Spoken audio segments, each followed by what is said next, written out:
নূপুর aunty আমার মাথায় হাত বুলিয়ে বললেন, মা আর ভয় নেই, এখন তুমি নিরাপদ। আমি তোমার সব কথা জেনেছি।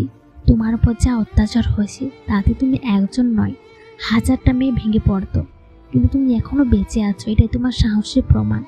আমি কাঁদতে কাঁদতে বললাম, আন্টি আমি তো কারো কিছু করিনি, কেন হলো এমন আমার সাথে? আমি তো শুধু ভালো বাঁচতে চেয়েছিলাম, ভালো থাকতে চেয়েছিলাম। নূপুর আন্টি আমার মুখটা তুলে ধরে বললেন, এই সমাজ যখন নিজের পাপ ঢাকাতে নারীর চরিত্রের দোষ খুঁজে, তখন কলঙ্কিনী বানিয়ে দেয় নিরাপদান মেয়েকেও। কিন্তু এবার তুমি মুখ বুজে থাকবে না মা, এবার যুদ্ধ করবে নিজের জন্য। আমি আছি তোমার পাশে। তারপর আন্টি আমাকে নিজের ঘরে তুলে নিলেন। ওনার নিজের ছেলে নেই, স্বামী কয়েক বছর আগে মারা গেছেন।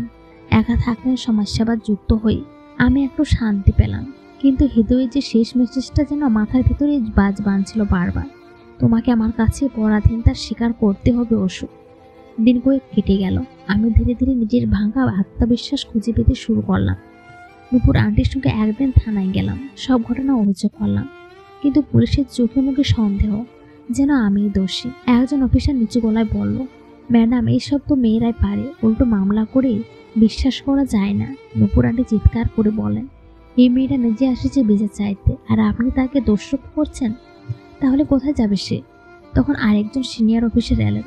উনি সব শুনে বলেন, মামলা নিন, আমরা তদন্ত করব, আর মেয়েটা নিরাপত্তার ব্যবস্থা করুন। সে রাতে আমি ঘরে ফিরে আবার নামাজে দাঁড়ালাম। এবার আর কাঁদলাম না, শুধু আল্লাহর কাছে বললাম, এবার বিচার চাই, আমাকে নয়, যারা অন্যায় করেছে তাদের বিচার চাই। পরদিন সকালে একটা চিঠি আসে, নিয়োগপত্র। একটি মহিলা সুরক্ষা এনজিওতে কাউন্সিলর হিসেবে কাজ করার সুযোগ পেলাম। নূপুর আন্টি বললেন, এই কাজটা তোমার মতো মেয়েদেরই উপযুক্ত। তুমি এখন অন্য মেয়েদের সাহস জোড়াবে, নিজেকে হারাবে না অশু। আমি চিঠিটা হাতে নিয়ে তাকিয়ে রইলাম।